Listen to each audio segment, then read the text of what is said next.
time is 12 o'clock noon. Very good afternoon, ladies and gentlemen. This is your Captain Asim Hashmi speaking from the bridge for the daily noon navigational brief on Thursday, 21st of March. And happy Persian New Year, or Nowruz, as I know a number of our guests are celebrating on board today. The Persian New Year coincides with the spring equinox, also known as the vernal equinox, which in fact occurred yesterday evening. And the equinox marks the sun's crossing above the Earth's equator from south to north, with respect to the Earth's tilt on its axis. This basically means that spring now officially starts in the northern hemisphere, and in turn autumn starts in the southern hemisphere. And at the time of the equinox yesterday evening, the Earth's two hemispheres were receiving the sun rays equally, which means that night and day are often said to be at equal length yesterday. Well, back to the here and now, and I hope you all had a most enjoyable day even in Fumi, whether you stayed in the locality of Fumi or ventured ashore in one of the many exciting tours. And Fumi is quite a busy port, as you will have seen, and once we did get port clearance to depart, it was another 2 hours before we cleared the river and commenced our sea passage. And we awoke this morning in the South China Sea, currently steering a south-southwesterly course of 193 degrees. And later this afternoon we will be negotiating our passage past some oil rigs and will generally be heading in a southwesterly direction towards the Malay Peninsula. Also, just in case you're interested, at 7:15 p.m. this evening, we will pass around 60 nautical miles east of the wrecks of the British Royal Navy warships HMS Prince of Wales and HMS Repulse off our starboard right-hand side, which was sunk in battle on 10th of December 1941, an event seen as one of the worst disasters in British naval history. And as is customary in the Canal Line with our historic links with the British Royal Navy, we will dip our red ensign flag in memory of the 842 sailors who were lost in action that fateful day in 1941, and around sunset time at 7 p.m, which also coincides with our sailing past. And back to our passage, the distance sailed since departing Fumi is now just under 300 nautical miles, at an average speed of 19 knots. And we still have 320 nautical miles to go to Singapore. Our present position is latitude 5 degrees and 40 minutes north, and longitude 106 degrees and 25 minutes east.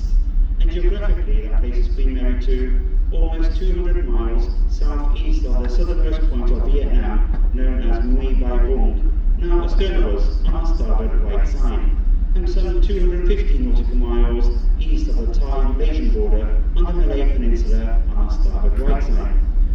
And at 2:30 in the early hours of tomorrow morning, we will approach the Straits of Singapore, which is one of the busiest shipping lanes in the world.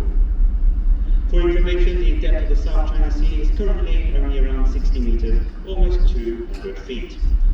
And now for the weather, if you've been out and about, beautiful clear sunny skies today, but we do have a strong northeasterly breeze at 28 knots or so, which is force 6 on the Beaufort scale, giving rise to a moderate sea state. The strong winds are due to a localized low-pressure weather system just south of Vietnam and Cambodia, which is heading west towards the Gulf of Thailand behind us. Outside air temperature, quite warm even with the breeze, mercury showing 28 Celsius, which is 82 degrees Fahrenheit. And the weather forecast for the remainder of our passage to Singapore is for the winds to start easing off later this evening and onwards, so a generally comfortable passage ahead. And tomorrow morning we will embark our pilot for Singapore at 5:30, and that should have us alongside by 7 o'clock, depending on port traffic. And the forecast for our call to Singapore tomorrow and the day after is for a nice sunny day, with temperatures reaching a high tomorrow of 29 Celsius, which is 83 degrees Fahrenheit, and humidity around 80%. We have an overnight stay, of course, in Singapore, which is very nice, and the all on board next day on Saturday evening is 7 p.m. On the second day in Singapore, almost 1,400 of our guests will be disembarking. And without saying my goodbye yet, as you still have 2 full sea days and days to enjoy on board, I just wanted to take this opportunity, in case I don't get a chance later on in Singapore, to thank you for allowing us to take care of you, and hope you have had a most enjoyable time on board Queen Mary 2, and wishing you all a safe journey home. For our in-transit guests, we will continue on our 2024 world voyage, wishing you a pleasant 2-day stay in Singapore. And as previously mentioned, I will be handing over command on the second day in Singapore to Captain Andrew Hall, who will have the privilege of being your captain for the voyage back to Europe and New York. I'm not saying my goodbye yet, but will of course come back onto the airways tomorrow.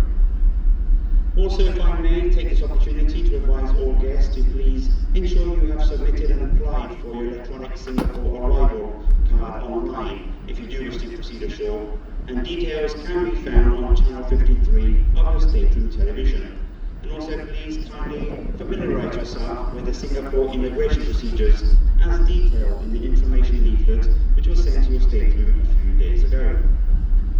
So in the meantime, ladies and gentlemen, that's the end of my navigational brief for today. Now I thought on my last sea day, rather than the usual nautical anecdote, I would instead read an article written by a 10-year-old American schoolboy, which was published in the newsletter of the Society of Marine Engineers in New York, and is entitled, Why I Want to Be a Captain. I want to be a captain when I grow up because it's a funny job and easy to do. Captains don't need much school education. They just have to learn numbers so they can read the instruments. I guess they should be able to read maps so they don't get lost. Captains have to be brave so they won't be scared if it's foggy and they can't see. Or if a propeller falls off, they should stay calm so they will know what to do. Captains have to have eyes to see through the clouds, and they can't be afraid of thunder and lightning because they are closer to them than we are. The salary that captains make is another thing I like. They make more money than they can spend. This is because most people think that captainship is dangerous, except captains, because they know how easy it is. There isn't much I don't like, except I hope I don't get seasick, because I get carsick. If I get seasick, I could not be a captain, and then I will have to go out to work. Pretty well sums it up. On that note, ladies and gentlemen, may I wish you a wonderful afternoon as you walk Queen Mary 2, and I look forward to seeing you around the ship. And a very good afternoon to you all. Captain.